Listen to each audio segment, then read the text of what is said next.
Greetings and salutations, YouTubers. This is Zillafan85, back today with my latest video, my latest figure review, and today a little treat for you. We're going to go ahead and take a look at my Trendmasters Godzilla figure. Anyone who was a kid in the 90s, growing up as a Godzilla fan, you'll most likely remember these figures. These were sort of the go-to Godzilla toys that we had. Trendmasters, now the one thing I will say, essentially their designs are very stylized, so they're not really, concretely based off of any particular movie design, just more of a generic sort of design.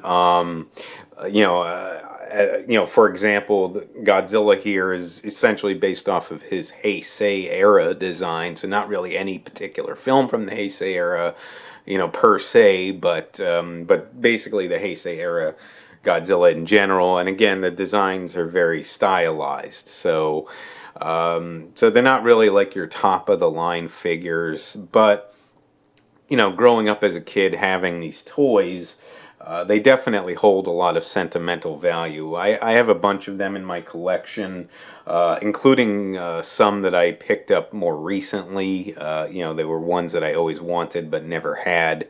So I definitely really do appreciate these figures, and they hold a special place in my heart. So this was not the very first Godzilla figure that I ever had. I'll get into that in a later video, when I get around to that. This is definitely one that I certainly did play with a lot when I was younger, and really do treasure it, so for sure. So we'll go ahead and jump into this. Now, Trendmasters, when they started making the Godzilla figures, they started in 1994, and they had different ones as well. This particular Godzilla, as you can see, this is more of a hard plastic one. There's another one that was more of a bendy style figure, and a bunch of the other kaiju that they made, they did sort of these different versions of them. They also have larger scale versions, because, for example, this guy is only, about 4.5 inches tall, so not a very large figure by any standard. But certainly, certainly though, really, really awesome to have in the collection for sure. So to begin with the figure review, we're going to go ahead and take a look at the card that he came with here. As you can see, Godzilla King of the Monsters. It's got the 1994 Toho copyright on there as well. Very, very cool card. I have it placed inside this insert. Again, these hold a lot of sentimental value for me, so I want to try to keep this stuff in good shape, or at least as good as I can anyway. Some of the other figures have a lot more wear and tear on them than this guy, but certainly very, very cool. You can see the nice little read-up on the back of the card as well. I'll go ahead and there. I'm not going to read that to you, but if you guys do want to pause the video and take a look at that, very, very cool little read-up. And again, got the Godzilla logo and the Trendmasters line there. Very, very awesome. Again, I'll look at the front of the card as well. Really, really cool. And now jumping into the figure itself with the paint and the detail. So this Godzilla, again, very stylized. So you can see definitely more of a greenish look to him. Like, sort of like a green look with a little bit of black wash on it. You guys can pretty much see all around there. You got some of the black wash on and a very dark green, if you will, which again is not really accurate for Godzilla because he's supposed to be more of a charcoalish color. But like I keep reiterating, these are very stylized. So, and then of course with that too on the body, you got some very nice scaling work though here. You can really see it on the legs. You got some nice musculature on them as well. Nice thick legs there. So they capture that pretty well with Godzilla. You got the claws, the finger claws and toe claws. These are done in a sort of creamish bone color. And basically the same with the teeth as well, and then sort of blacked out on the inside of the mouth. There, no, it's actually open. I apologize. So it is actually open. And the tongue in a sort of very dark color, though, there. As you can sort of see inside the mouth.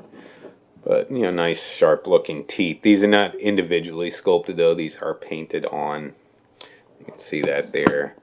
The claws, though, the toe claws and the finger claws, very nice and sharp to the touch. Again, more of the scaling here. On the body portion, not as well defined, I would say, as on the arms and the legs. You know, you got all the bumps and grooves and everything, but they still look pretty good overall. And you got some scaling on the neck there, and again, back to the face area. These darked out eyes, and the reason for that is because he's got a gimmick here. You press this button and he's supposed to light up. The eyes would light up a reddish color. I've never really tried it out, so I don't know if it ever really worked or not, but the batteries, I should say, would essentially insert in here, and then you press that button and he would light up. So that's pretty cool there. And again, some nice detailing on the eyes. I apologize if the figure is a little bit dusty, but again, I've had this a very long time. And you got the ears and the nostrils there, and the rivets on the top of the head. You guys can take a look at all that. Of course, you got the spines, rows of spines going down his back and into his tail there. These look pretty good. Not super large, but they definitely get the job done. The shape of the signature Godzilla spines, as you can see, and there's sort of a combo of like a greenish color and then a sort of outline with this silverish color on them. So it looks pretty good. These are, you know, they're a bit faded again. They are older, so silver probably would have popped a little bit more back when I initially got it, but you can still see it there. And again, you can still see all that same structure with the spines going down into the smaller ones on the tail. And then the tail itself, you got all the nice segments and the scaling on it. So it looks good. You got the copyright information right there. I don't know how well the camera is gonna pick that up, but try to see if I can showcase with the Toho and then the Trendmasters here. So I know it's not picking it up too well. I do apologize, but you can see it there. Again, that's for the battery compartment there, and pretty plain on the bottom of the feet. And it's another nice little look around. Again, all the musculature on the arms and whatnot. Body. So, not too shabby at all. So, again, like I said, you know, these are pretty basic in design. There's nothing too crazy with them. But, you know, again, this is what we had essentially growing up. And so for that reason alone, you know, I do cherish these figures. Now, as far as the articulation goes, you do have several points here for this one. You know, again, this is the hard plastic version. That's because of the battery light-up feature. So the head can rotate. And as you can see, it can go all the way around for sure.